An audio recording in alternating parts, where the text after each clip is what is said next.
పరమోత్కృష్టమైనటువంటి రోజు భీష్మ ఏకాదశి. మాఘమాసంలో వచ్చేటటువంటి శుక్లపక్షంలో వచ్చేటటువంటి ఏకాదశి. ఈనాడు భీష్ముడు పరమాత్మలో సాయుధ్యం పొందినటువంటి రోజు.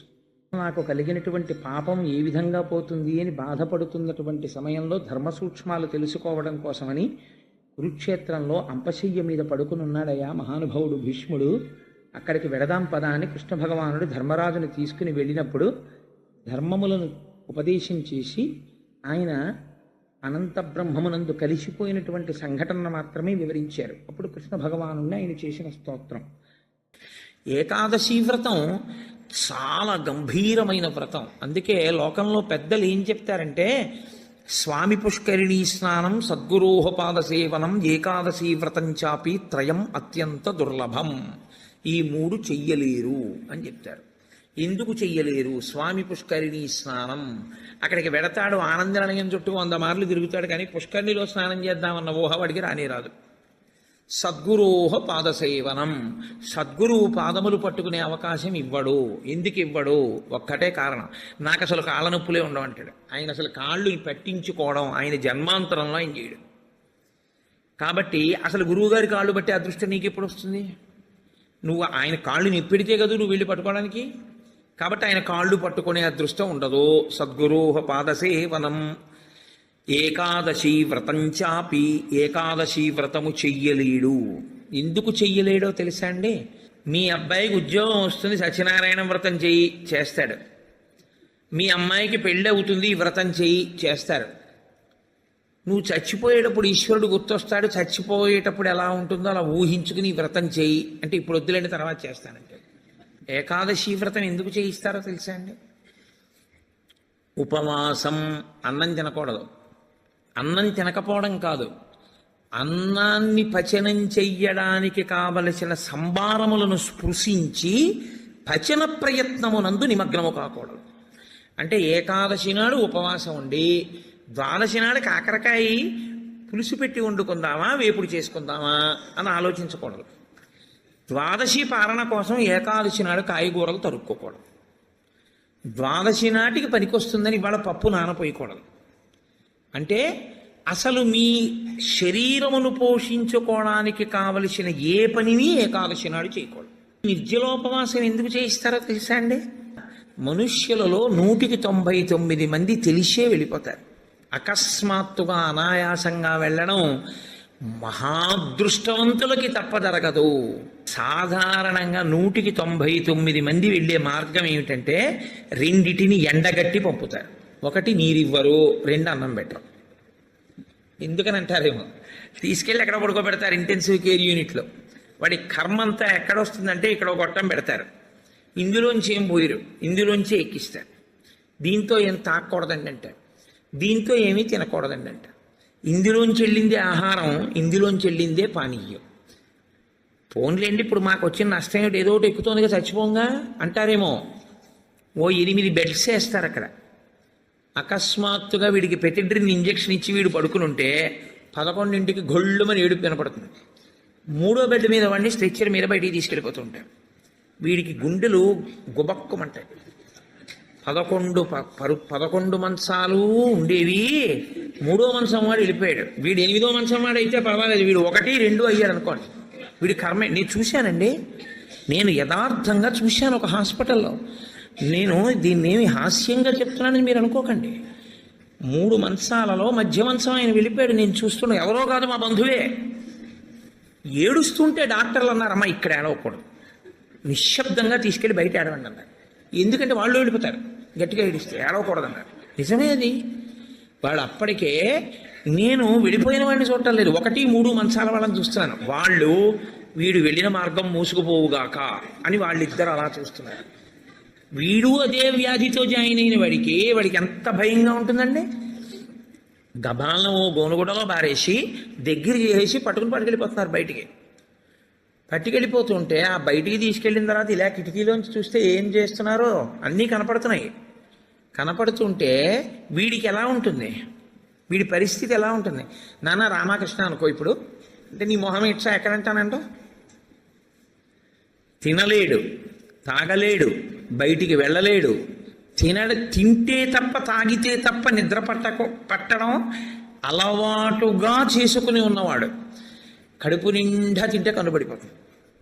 అందుకని రాత్రి అయ్యేటప్పటికీ బాగా తినేసి పడుకోవడం, నిద్రైపోవడం, మళ్ళీ లేవడం, మళ్ళీ తింటూ ఉండడం, ఇది అలవాటైపోయింది చాలా కాలంగా. ఇప్పుడు కాదు, కోట్ల జన్మలుగా జీవుడు అలవాటు చేసుకున్నాడు దీన్ని.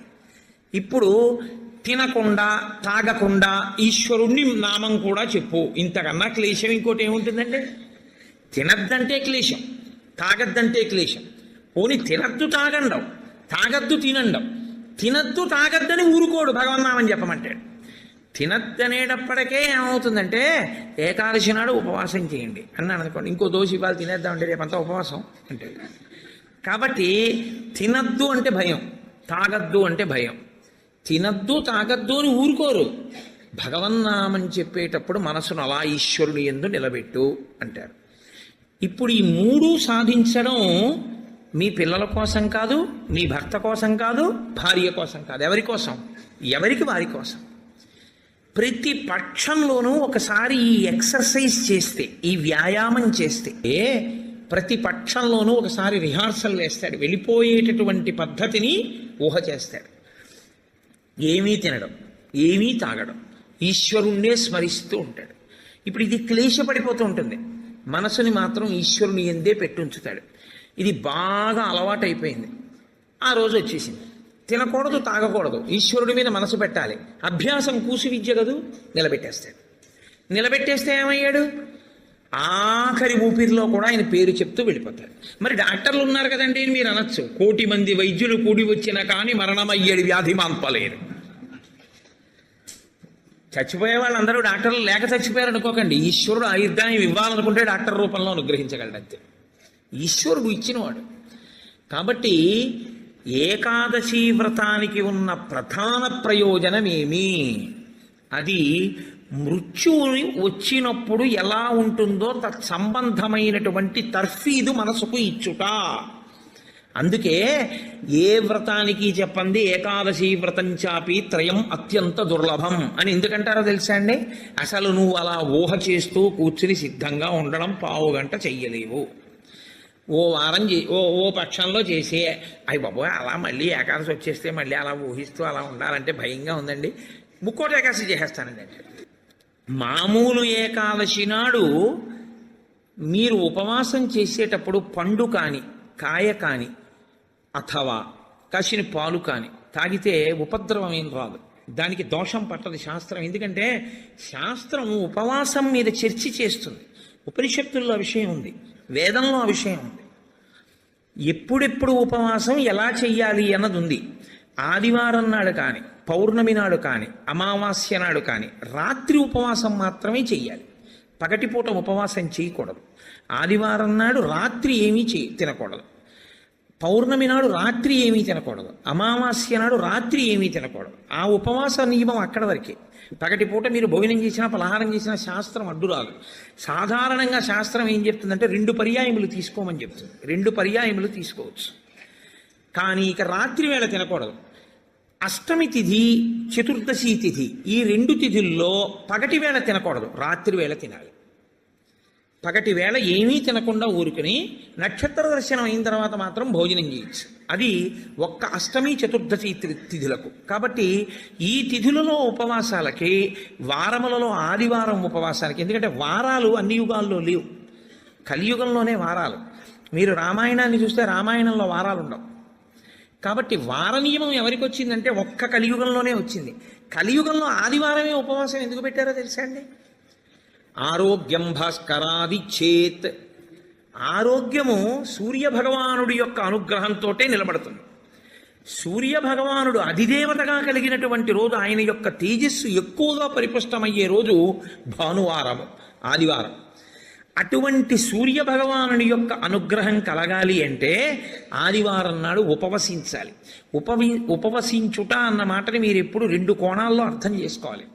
2 కోణాల్లో అర్థం చేసుకోవడం అంటే కడుపు ఖాళీ అయిన తరువాత మళ్ళీ వేయకుండుట. శరీరానికి ఆరోగ్యం ఎప్పుడూ డాక్టర్ దగ్గరికి వెళ్లకుండా ఉండడానికి 3 ఉన్నవాడు వెళ్ళడు అని ఆయుర్వేదం చెప్తుంది. ఎవరు వెళ్ళడు అంటే కడుపులో వేసిన పదార్థమంతా ఖాళీ అయ్యే వరకు మళ్ళీ వెయ్యనివాడు. ఎడం పక్కకి తిరిగి ఎడమ చేతిని తల కింద పెట్టుకుని గుండెలు పరుపుకో బొంతకో తగిలేట్టుగా పడుకున్నవాడు వైద్యుణ్ణి చూడడు.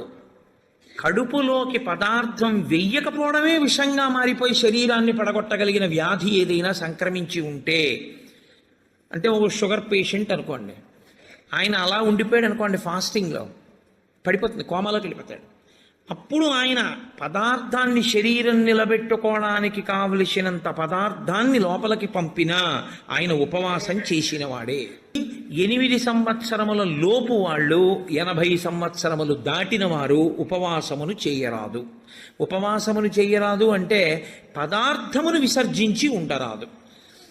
కాబట్టి ఉపవాసము అన్న మాటలో మీ కడుపు కండరములు కదలకుండా విశ్రాంతి ఇచ్చుట అన్నది ప్రధాన ప్రక్రియ.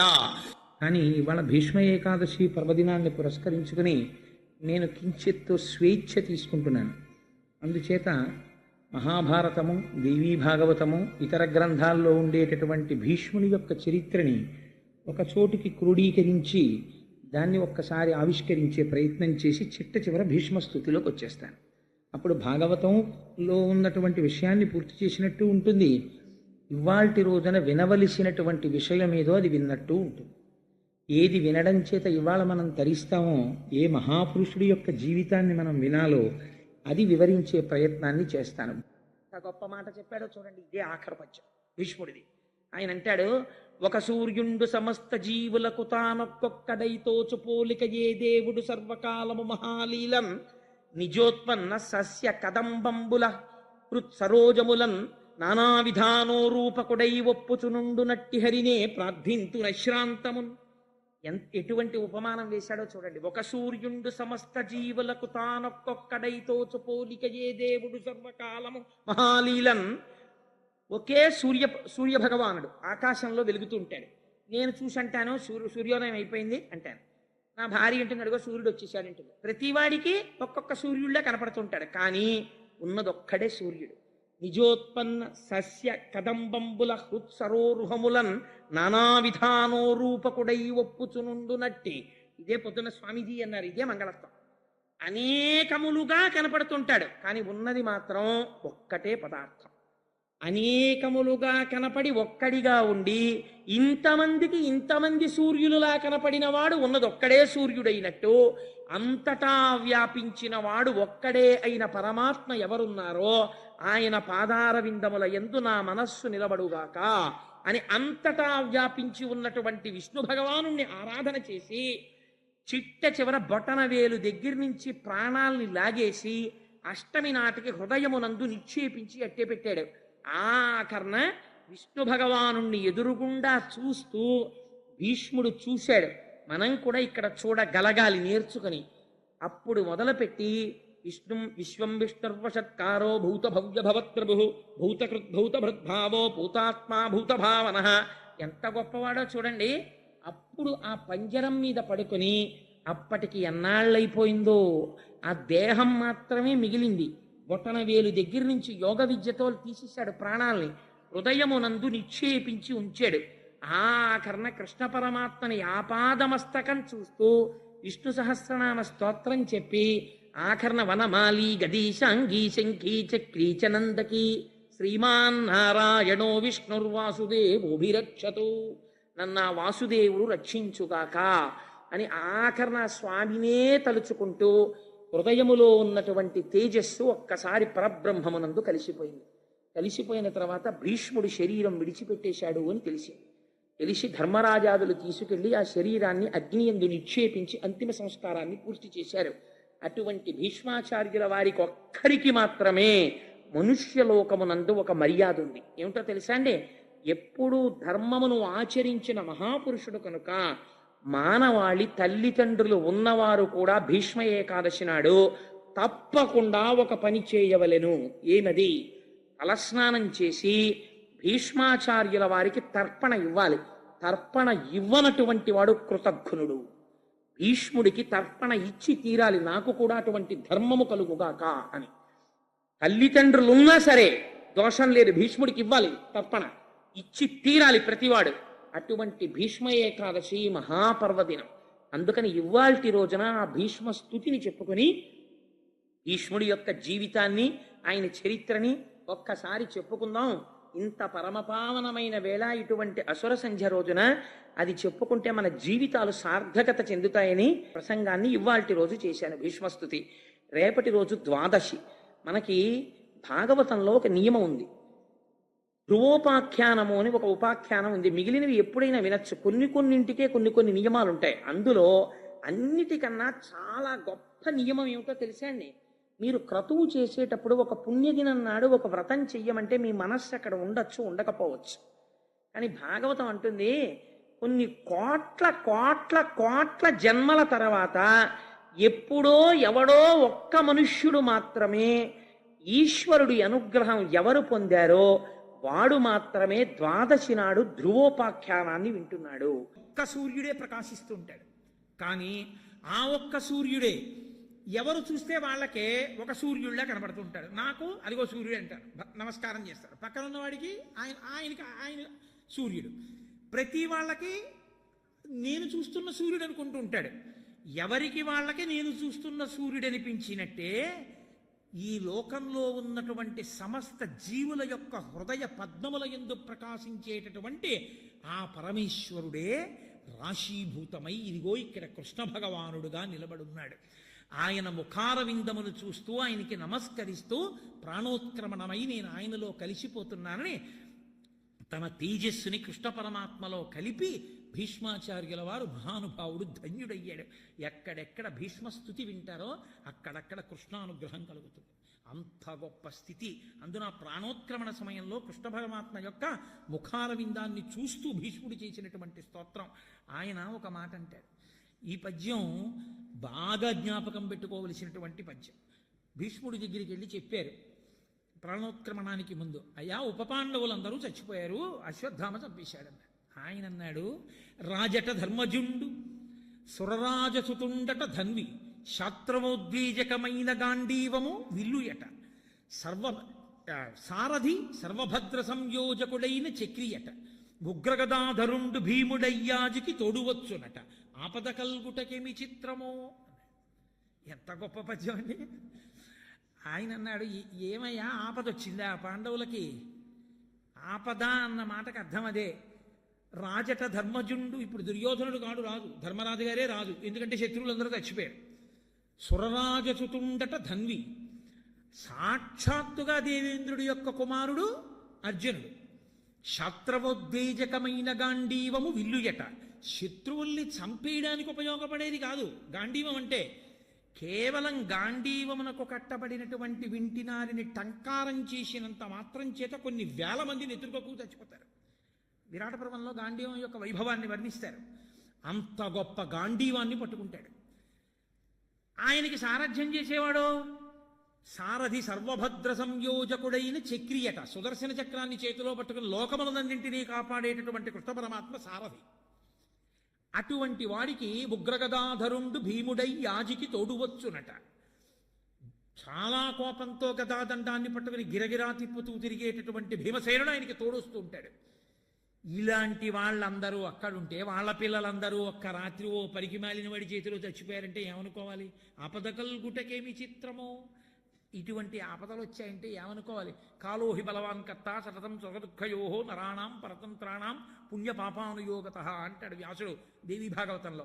కాలము బహుబలవత్తరమైనది. అందుకు కదూ భగవద్గీతలో కాల కలయుతామహం అంటాడు. నేను లెక్కలు కడుతూ ఉంటాను, ఎవరెవరిని ఎంతకాలం ఉంచాలో, ఎలా తీసేయాలో, ఏ అనుభవింపజేయాలో, ఎవరితో కలపాలో, ఎవరితో తీసేయాలో అన్నీ లెక్కలు కడతానయా, నేను మహాగణకుణ్ణి కాలరూపంలో ఉంటానన్నాడు.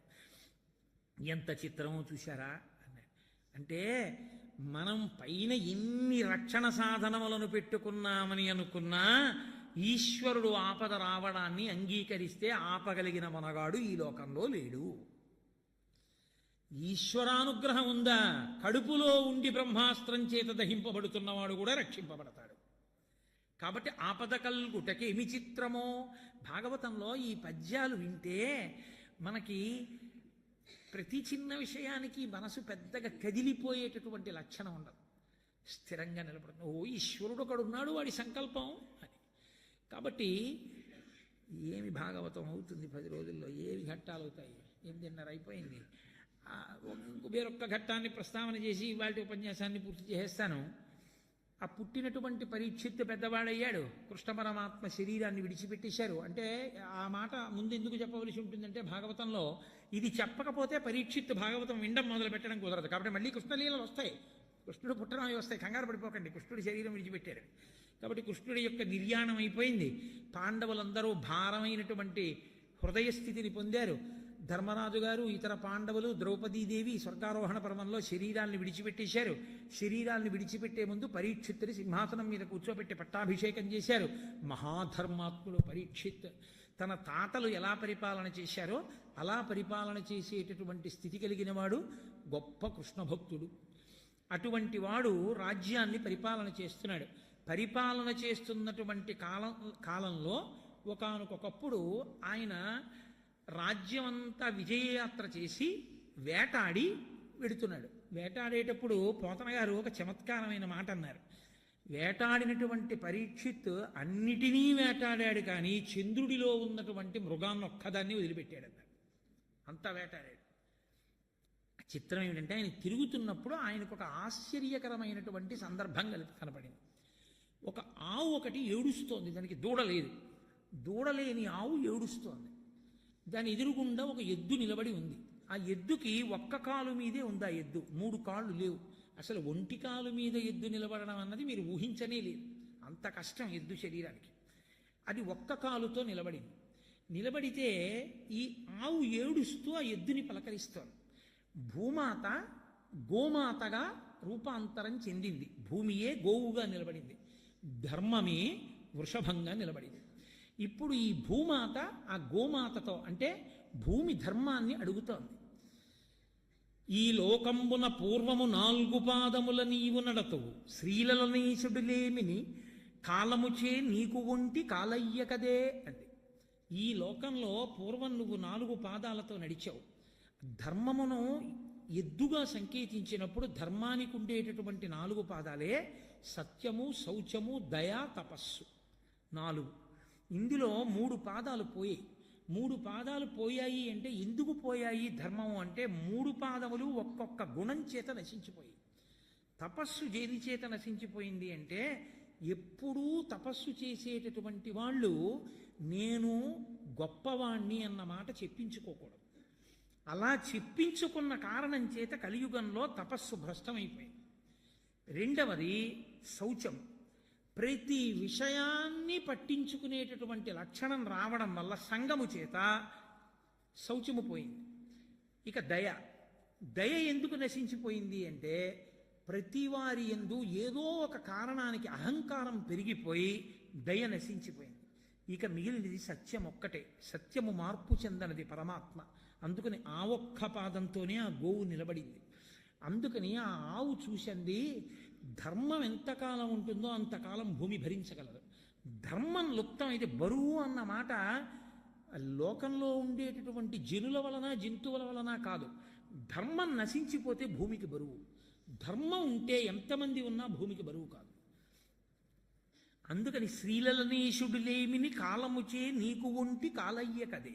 ఒకానొకప్పుడు కృష్ణ పరమాత్మ చక్కటి శ్రీచిహ్నములతో కూడినటువంటి పాదములతో ఈ భూమి మీద తిరుగాడాడు. అటువంటి కృష్ణ పరమాత్మ అవతార పరిసమాప్తి చేశాడు. ఆ కారణం చేత నీకు 3 కాళ్లతో నువ్వు 3 కాళ్ళు పోగొట్టుకుని ఒంటి కాలితో తిరుగుతున్నావు. నిన్ను చూస్తే నాకు ఎంతో బాధగా ఉంది, నా కన్నుల నీరు కారుతోంది.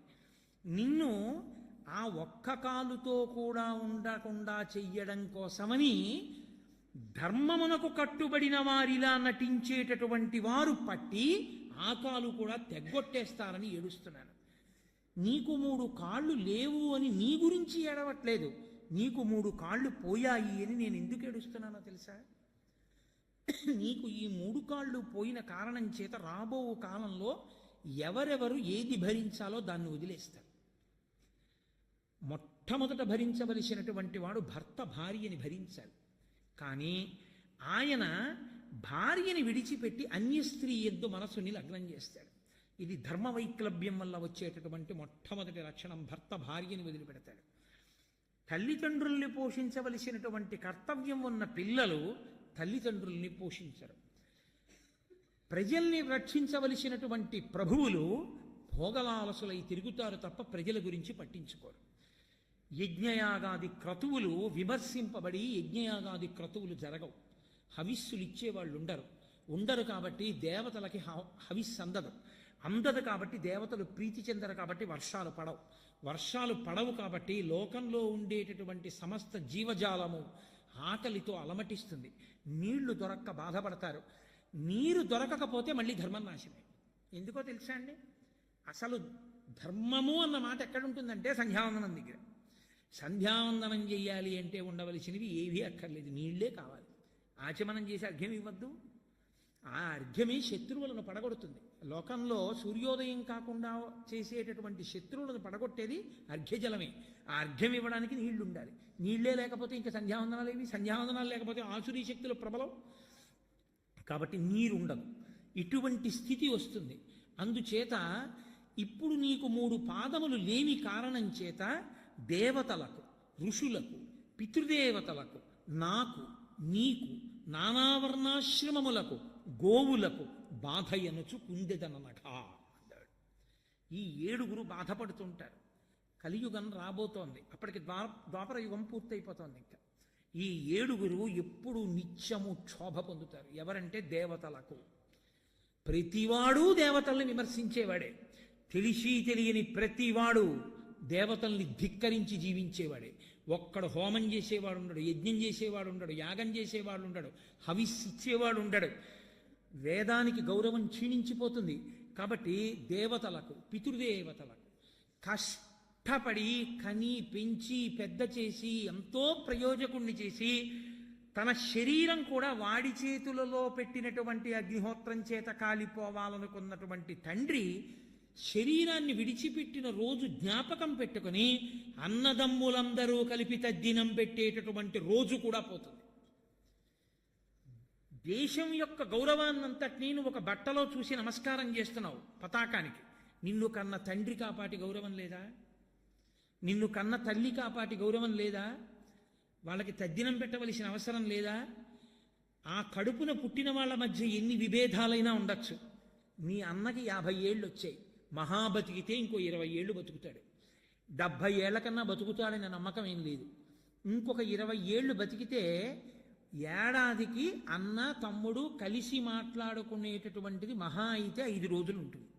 5 రోజులుంటే ఇంకా అన్నగారు బతికున్న 20 ఏళ్లలో 25 100 రోజులు కలుసుకుంటారు. 100 రోజుల్లో రాత్రి ఇద్దరూ నిద్రపోతారు కాబట్టి అన్నదమ్ములు 50 రోజులు మాత్రమే పగళ్ళు ఉంటారు. ఈ 50 రోజుల్లో ఇద్దరూ కూర్చుని మాట్లాడుకుంటూ ఉండడం కుదరదు కాబట్టి ఎవరి పనుల మీద వాళ్ళు వచ్చి ఇద్దరూ మాట్లాడుకోవాలి కాబట్టి మహా అయితే తమ్ముడి దగ్గరికి అన్న దగ్గరికి తమ్ముడు వెళ్ళినటువంటిది రోజుకి ఓ 3 గంటలు కలిసి ఉంటారు అనుకుంటే 23 60 గంటలు కలిసి ఉంటారు. 60 గంటలు కలిసి ఉంటారంటే ఇక ఈ జీవితంలో తల్లిదండ్రులకు పుట్టినటువంటి అన్నదమ్ములం అనిపించుకున్నటువంటి వాళ్ళం కలిసి ఉండేది ఇక 3 రోజులు మాత్రమే మాట్లాడుకునేది. 3 రోజులు మాట్లాడుకోవడానికి మాత్రమే ఉన్నటువంటి జీవితంలో దేనికి అన్నగారితో మాటలు మానేయాలి తమ్ముడు? దేనికి అన్నదమ్ములు? మహాపండితుడు ఎంతో ఈశ్వరోపాసన చేసినటువంటి తండ్రికి తద్దినం పెట్టేటప్పుడు అన్న తమ్ముడు కలిపి తద్దినం పెట్టని దౌర్భాగ్యం ఎందుకు ఏర్పడాలి? అంటే కలియుగం యొక్క లక్షణం. ఏ కారణం లేకుండా అన్నదమ్ములు తల్లిదండ్రులకి తద్దినం పెట్టేటప్పుడు కూడా కలుసుకోరు. ఖాళీ లేదు, లేకపోతే మాటలు లేవు, కలవరు. అంతకన్నా దురన్యాయం ఏముంటుంది లోకంలో? కాబట్టి దేవతలకు, ఋషులకు, ఋషి తర్పణం అని చెప్పి ఋషి రుణం అని మనకుంది. వాల్మీకి మహర్షి రామాయణం ఇచ్చారు. లక్షలు ఖర్చు అవుతున్నాయి. 7 కాండలు తెచ్చి ఇంట్లో పెట్టుకున్నవాడు కనపడ్డాడు. అక్కర్లేని పెయింటింగ్ అదేమిటో అర్థం కాదు, 10,000 పెట్టి తెచ్చి ఇంట్లో పెడతాడు. రామాయణం పుస్తకాలు ఉండవు, భాగవతం పుస్తకాలు ఉండవు, భారతం పుస్తకాలు ఉండవు, 4 పద్యాలు నోటికి రావు. తీసుకెళ్ళి నించోపెట్టి ఎక్కడిదో ఎప్పటిదో సినిమా కథ కొంచెం చెప్పి ఆప్ చేసి మిగిలింది చెప్పి ఆప్ చేసి ఈ సినిమా ఏమిటి అని అడిగితే ఠక్ అని చెప్తాడు. ఇందులో నాయకుడు ఎవరంటే చెప్తాడు, నాయిక ఎవరంటే చెప్తాడు, దర్శకుడు ఎవరంటే చెప్తాడు. పాట కొద్దిగా పాడి మిగిలింది ఏమిటంటే పాడతాడు. పోతన గారి భాగవతంలో పద్యం రాదు. కాల్చేయద్దు అండి. ఋషులు అవమానింపబడలా? కాబట్టి దేవతలకు, ఋషులకు, పితృదేవతలకు, తండ్రికి తల్లికి తద్దినం పెట్టేవాడు ఉండడు. పితృదేవతలకు, నాకు అంటే భూమికి, నీకు, ధర్మానికి, నానావర్ణాశ్రమములకు, ఎవడి ఆశ్రమం వాడికి ఉండదు, ఎవడి కర్తవ్యం వాడు చేయడు. నానావర్ణాశ్రమములకు, గోవులకు, ఆవుని రక్షించేవాడు, ఆవుని పోషించేవాడు, ఆవుకి నమస్కరించేవాడు ఉండడు. ఆవుల్ని చంపి వ్యాపారం చేసుకునే స్థితి లోకంలో వచ్చేస్తుంది.